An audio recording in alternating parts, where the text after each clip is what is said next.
আসসালামু আলাইকুম ladies and gentleman. আমি প্রথমে মুসলমান ভাইদেরকে জানাই আসসালামু আলাইকুম, হিন্দু ভাইদের জানাই নমস্কার এবং খ্রিস্টান ভাইদের জানাই গুড মর্নিং। আমি বাসের একজন যাত্রী, আমি আপনাদের মতো সাধারণ একজন যাত্রী।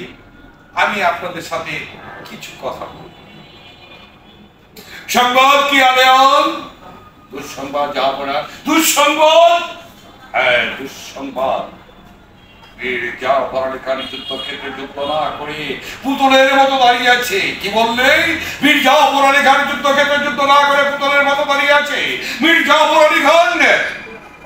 আমার সাথে এত বড় বেইমানি করতে পারলে, লেডিস এন্ড জেন্টলম্যান, আমার এই কথা শুনে আপনাদের মনে হয়েছে নবাব সিরাজউদ্দৌলার কথা। হ্যাঁ জনাব, নবাব সিরাজউদ্দৌলার কথা। নবাব সিরাজউদ্দৌলা পলাশীর প্রান্তরে যুদ্ধ করেছিল, নিশ্চয়ই মনে আছে আপনাদের। জনাব, আপনাকে বলছি, নিশ্চয়ই নবাব সিরাজউদ্দৌলার কথা আপনাদের মনে আছে। আমি আপনাদের কাছে দুটি কথা বলবো।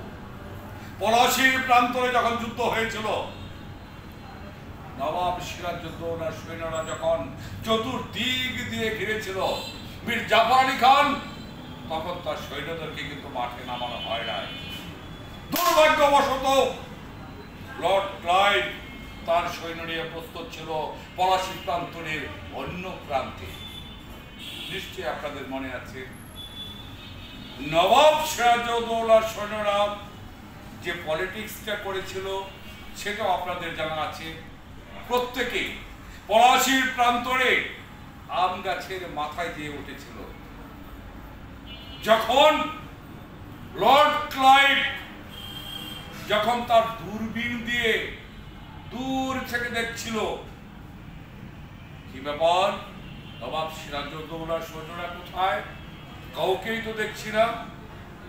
এই দিকে নবাব সিরাজউদ্দৌলার সৈন্যরা যে পদ্ধতি গ্রহণ করেছিল, যখন আম্রকাননের ভিতর দিয়ে লর্ড ক্লাইভের সৈন্যরা যাবে, তখনই আম গাছ থেকে ঝাঁপিয়ে পড়বে সৈন্যদের উপরে। কিন্তু না জনাব, সেটি আর হয় নাই, সেটা আর পারে নাই। নবাব সিরাজউদ্দৌলার সৈন্যরা সেই জিনিসটি আর পারে নাই।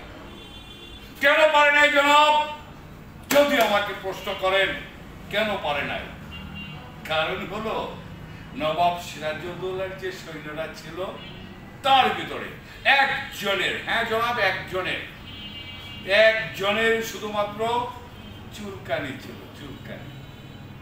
যখন আম গাছের উপরে উঠেছিল তখন সে চুলকাচ্ছিল, ওই চুলকানুতে আমের একটি ডাল নাড়াচাড়া দিয়ে উঠেছিল জনাব।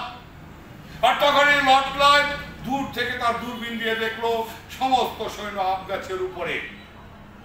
তখন লর্ড ক্লাইভ একসাথে সৈন্যদেরকে হুকুম দিল কামানের গোলা মারার জন্য।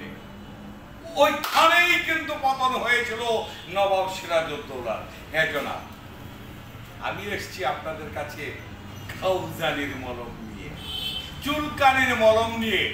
আপনার আম গাছের ডালও নড়বে না, আপনার চুলকানিও থাকবে না, শুধুমাত্র এক ঘষাতে আপনার সমস্ত চুলকানো শেষ হয়ে যাবে। জনাব, আমার এই মলম কোম্পানির তরফ থেকে আজ আপনাদের কাছে বিলি করে যাব।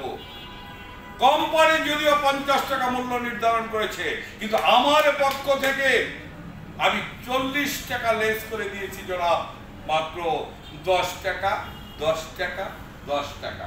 যদি কোনো সহৃদয় ব্যক্তির প্রয়োজন পড়ে চুলকানির ওষুধে, আমাকে বলবেন, ঠিক আমি আপনাদের কাছে গিয়ে আমার মলমটা পৌঁছে দেব। আপনার লাগবে ভাই, আসছি আমি।